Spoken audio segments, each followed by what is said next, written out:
Bienvenidos a un nuevo episodio de El Bolsillo, un espacio periodístico dedicado a los temas económicos que impactan el bolsillo de los hogares colombianos.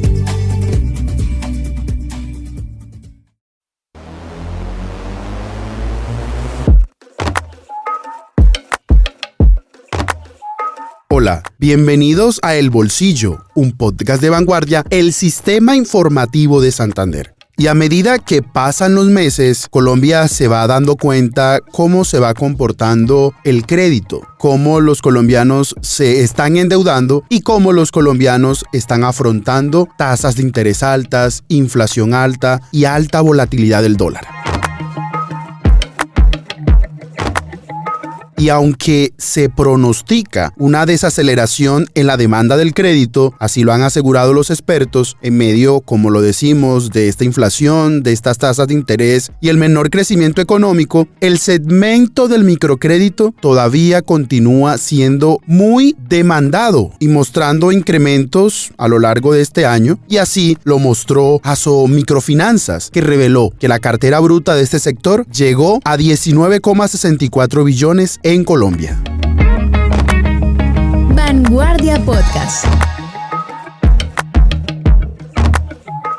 Y estamos hablando de este tema porque los microcréditos se han convertido en la opción tanto para emprendedores, microempresarios o pequeños negocios para solventar el presupuesto, las necesidades y solicitudes de su diario vivir, de su empresa. Pero también personas han acudido a estas formas de financiación para sus finanzas personales. Y es que las cifras de este gremio dan cuenta que ya se han atendido 2,89 microempresarios en el territorio colombiano, de los cuales la mitad, más de la mitad, son mujeres, con un monto desembolsado a corte de marzo de 3,51 billones. Vanguardia Podcast. Este arranque del 2023, en este primer trimestre del año, hace que la expansión del microcrédito ya llegue a 1.003 municipios del país. Y donde más se ha desembolsado estos microcréditos es en Barrancabermeja, Bello, Pitalito, Palmira e Ipiales. ¿Quieres saber cómo la economía afecta tu día a día? En nuestro podcast El Bolsillo te explicamos de manera sencilla y clara cómo funciona y cómo puedes aplicar este conocimiento en tu vida diaria. Escúchanos cada episodio y conviértete en un experto. 1, 2, 3, 4.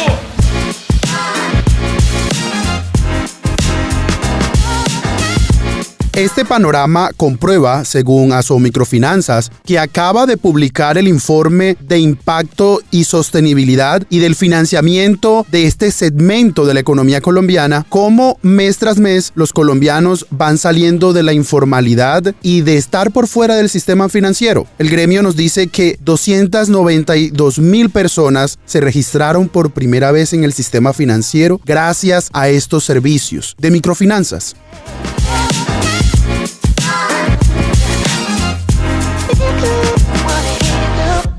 También es necesario decir que las entidades de este segmento de la economía atienden a sus clientes que buscan productos de ahorro, microcrédito y microseguros. Por ejemplo, en crédito cuentan con 2, millones de personas inscritas, que sería con microcréditos. Ahí el porcentaje es 54% mujeres y 46% hombres. Vanguardia Podcast.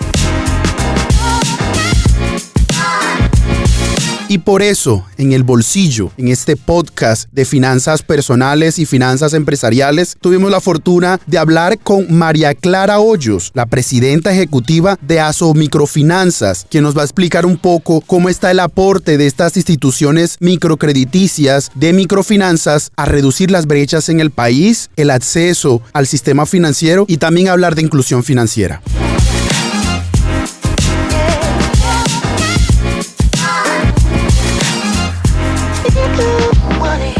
¿Quieres estar al día en el mundo de la economía? Entonces no te pierdas nuestro podcast diario en donde te traemos las últimas noticias, sucesos económicos y análisis de los expertos en el tema. Escucha nuestro podcast El Bolsillo para que estés a la vanguardia. María Clara, muchas gracias por aceptar la invitación. Yo quiero empezar preguntándole desde el gremio, desde Asomicrofinanzas, desde las instituciones de microfinanzas, ¿cómo están viendo el panorama del país en medio de esta coyuntura, que hay vientos de recesión mundial, tenemos una inflación alta que ha ido bajando poco a poco? Esto también ha llevado a que el Banco de la República haya subido las tasas de interés de política monetaria y que eso se ha reflejado también en el freno del acceso de las familias colombianas al crédito. También hay riesgo de la cartera de mora, así lo ha hecho saber la Superfinanciera. Entonces, ustedes, ¿cómo ven este panorama y cómo les ha ido a ustedes? Pues mira, este es un tema bien importante y lo estamos viviendo muy bien. Y hago esa referencia porque nosotros en Asomicrofinanzas hace unos años con el Banco de la República y algunos consultores hicimos un estudio sobre el comportamiento del microcrédito en Colombia, concretamente, y en su momento se mostró cómo el microcrédito es anticíclico. Entonces, esta fue una presentación y precisamente ya tenemos ese estudio. Y efectivamente, lo que tú dices se está repitiendo en Colombia. ¿Esto qué significa? Que el microcrédito es la única línea de crédito que en este año ha crecido en Colombia. Entonces, si bien las líneas de crédito que son comercial, consumo, vivienda y microcrédito, las tres primeras están con un crecimiento negativo, la única con crecimiento positivo es el microcrédito. Entonces, por eso digo que para la industria y para los micronegocios, en este momento es un momento importante porque sí están en crecimiento con otro impacto que estamos viendo, más positivo todavía, y es que la calidad de cartera está buena. Y esos son dos aspectos fundamentales para la industria, pero especialmente para el país, cuando efectivamente vemos, de acuerdo con las cifras del DANE, que en Colombia hay cerca de 5.3 millones de micronegocios, que son las cifras del DANE, donde hay otro estudio hecho por Asomicrofinanzas con las entidades y el Banco de la República que muestra que de los micronegocios que han tenido acceso a servicios financieros a través de estos servicios financieros y no financieros que ofrece la industria, porque aquí no es simplemente prestar plata, sino que a través de los asesores de microcrédito que van y visitan el negocio productivo y además pues todo el complemento de una educación financiera en vivo con el microempresario, pues hace que haya una responsabilidad importante de la población y de la industria en este sentido. Entonces, se ha visto que el 24% de esos micronegocios que han tenido acceso a crédito han superado la línea de pobreza, y dentro de ese mismo estudio se muestra que hay cerca de 5 o 6 personas que giran alrededor del micronegocio, bien sea porque son familiares o porque son empleos que se generan alrededor. Entonces, el momento para la industria y el momento para todos esos micronegocios, que estamos hablando cerca de 18 millones de personas, es positivo en los dos aspectos. Están teniendo acceso a crédito y un indicador de cartera vencida muy bueno comparado con lo que se ha manejado anteriormente. Con lo que dices, me da pie para la siguiente pregunta. ¿Hay algo que este gobierno ha insistido mucho y es acabar ese crédito informal, el crédito del gota a gota, al que acuden tantas personas y tantos pequeños negocios y empresarios para poder financiar sus negocios, sus finanzas? Y en esta economía popular, como lo llama el gobierno, hay muchos empresarios y microempresarios que necesitan un crédito para seguir creciendo. También esto es una forma, digamos así, de reducir la pobreza también. Ustedes desde Asomicrofinanzas, ¿cómo ven el tema del gota a gota, de este acceso al sistema financiero? Pues mira, esa pregunta es fundamental y digamos que tenemos que dividir la población que tiene acceso al gota a gota. Son dos grupos. Uno son las personas naturales. Son todas las personas naturales que su ingreso proviene de una relación laboral, formal o informal. Esas personas naturales que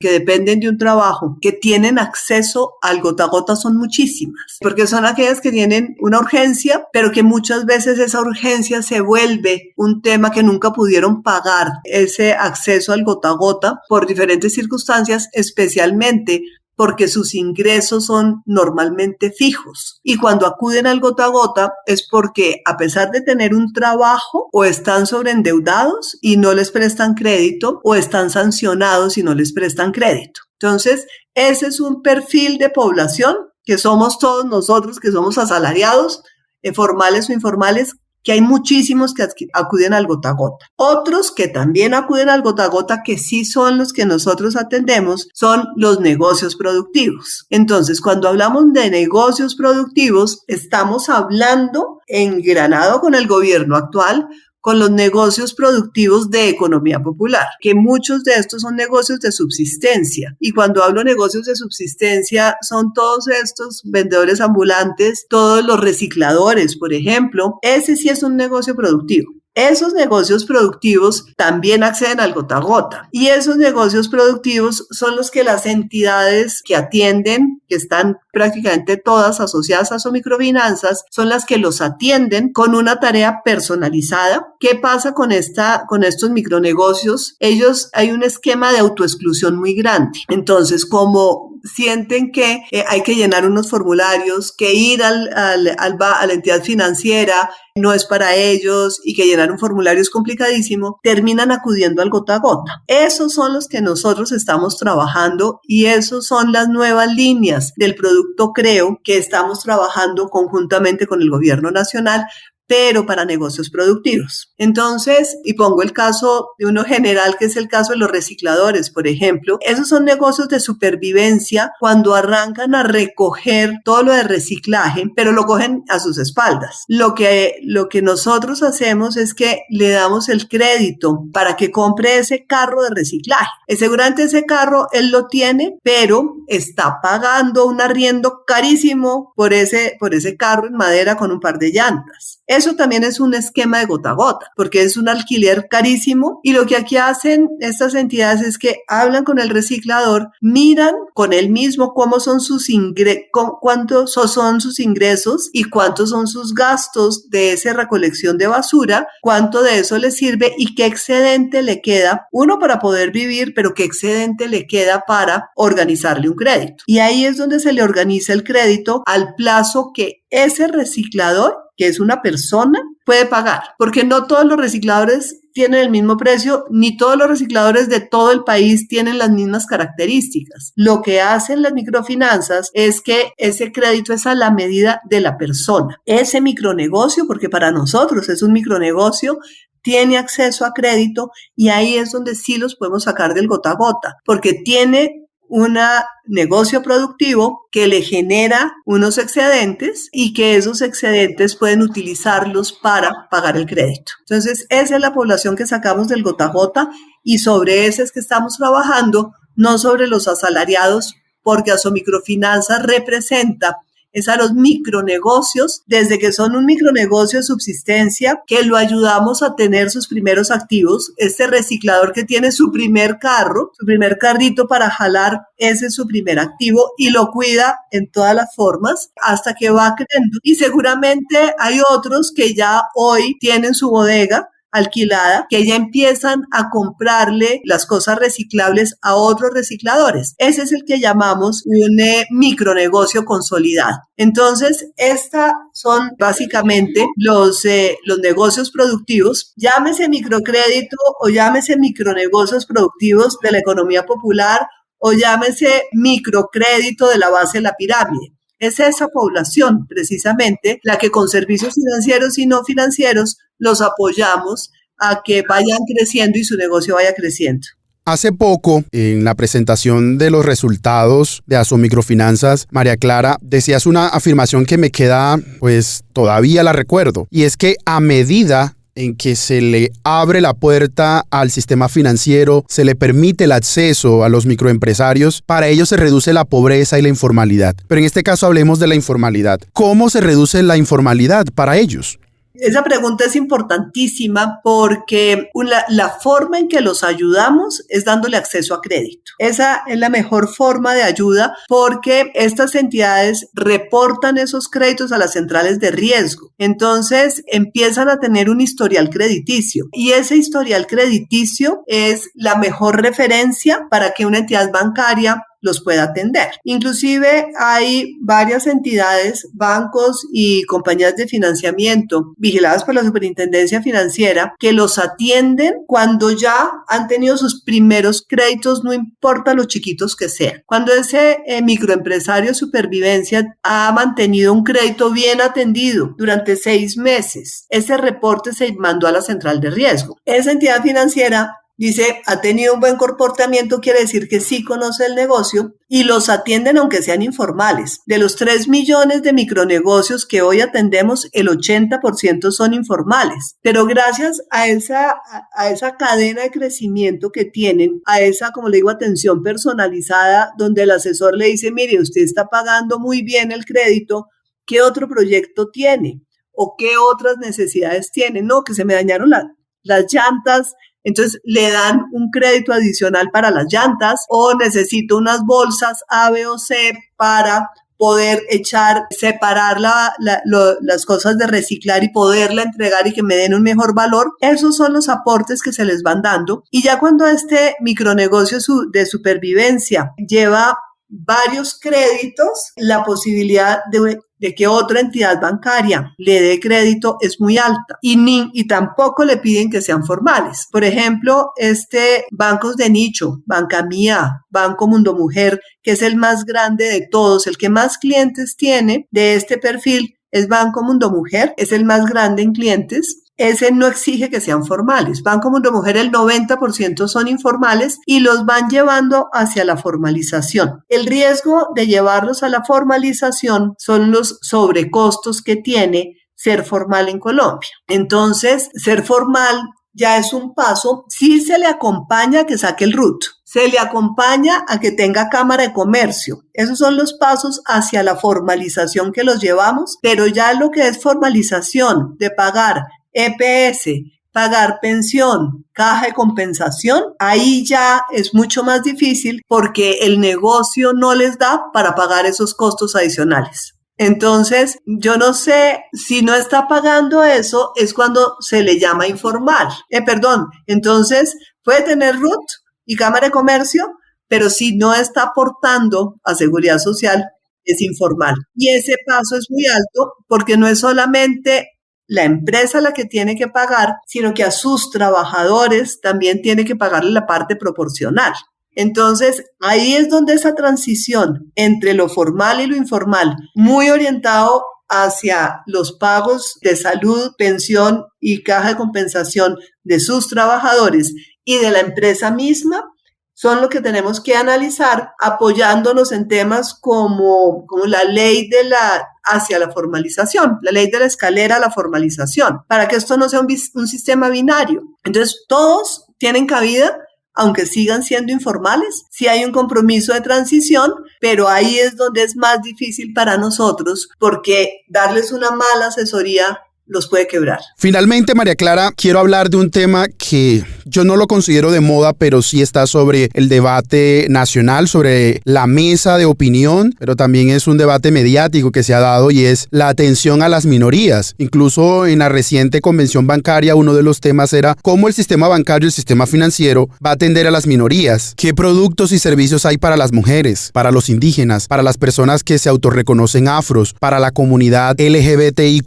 para los campesinos, para todas las minorías, ¿qué hay? Y esa pregunta para Asomicrofinanzas, esta realidad para Asomicrofinanzas, ¿qué significa? ¿Ustedes cómo están atendiendo a las minorías que también reclaman productos y servicios para sentirse incluidos en el sistema financiero? El segundo informe, donde precisamente estamos resaltando esa pregunta que usted me está haciendo. Diéramos que dentro de los temas de los reportes que recibimos por parte de todas las entidades, que vale la pena aclarar que estas entidades tienen presencia en los 1.103 municipios de Colombia. El 52% son mujeres y el hecho de que haya un porcentaje más alto de mujeres que de hombres, más las características y el ADN de muchas de estas entidades que en su origen eran las corporaciones mundiales de la mujer, antes de convertirse en entidades vigiladas, todas tienen un enfoque de género y han diseñado, según cada región del país donde tienen presencia, más de 30 productos diferentes orientados hacia mujeres y de 30 productos, servicios e incentivos para las mujeres. Entonces, esto precisamente es parte de los resultados de este informe de sostenibilidad que apoya precisamente este tema. Aquí se nos mezclan unos temas adicionales como, por ejemplo, si bien, como le decía, el 52% hoy de los recursos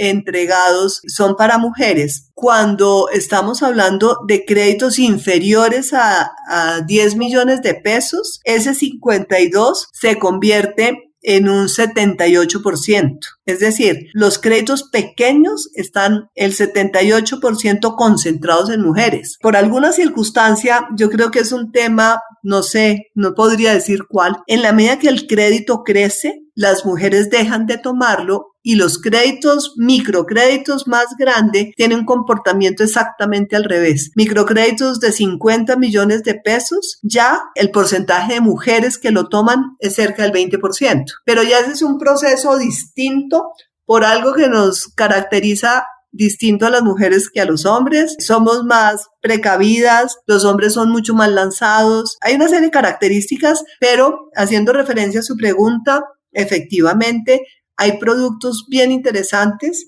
que son desarrollados exclusivamente para las mujeres, atendiendo mucho esa caracterización distinta entre unos y otros. O sea, México y Colombia son muy parecidos, pero la zona rural y agropecuaria son las mayores pobrezas y los peores indicadores de inequidad que hay en el país. Por eso queremos mezclado la digitalización con unas atenciones personalizadas diferentes en el sector agropecuario. Tenemos características como esa. Tenemos también personas de Brasil, porque Colombia adoptó el sistema de pagos inmediatos que tiene Brasil para presentar precisamente esta estrategia que se llama CREO, donde se mezclan Banco de las Oportunidades, Fondo Nacional de Garantías, Bancoldex y Finagro, y vamos a tener un evento bien interesante donde vamos a tocar todos estos temas. Bueno, María Clara, muchísimas gracias por compartir este espacio con nosotros, por hablar de microcrédito, de microfinanzas, por hablar de este segmento del sistema que también hoy representa pues un porcentaje significativo en el desarrollo y en el crecimiento de la economía del país. Miguel, a usted muchísimas gracias.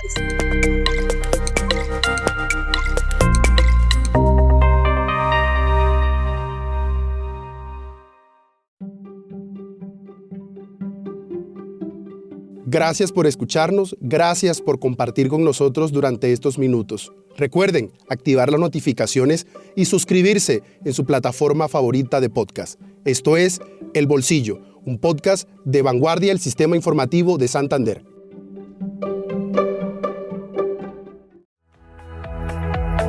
Hemos llegado al final de este podcast. Los esperamos en un nuevo episodio. Dirigió Miguel Orlando Alguero, periodista económico. Este es un podcast de Vanguardia, el Sistema Informativo de Santander.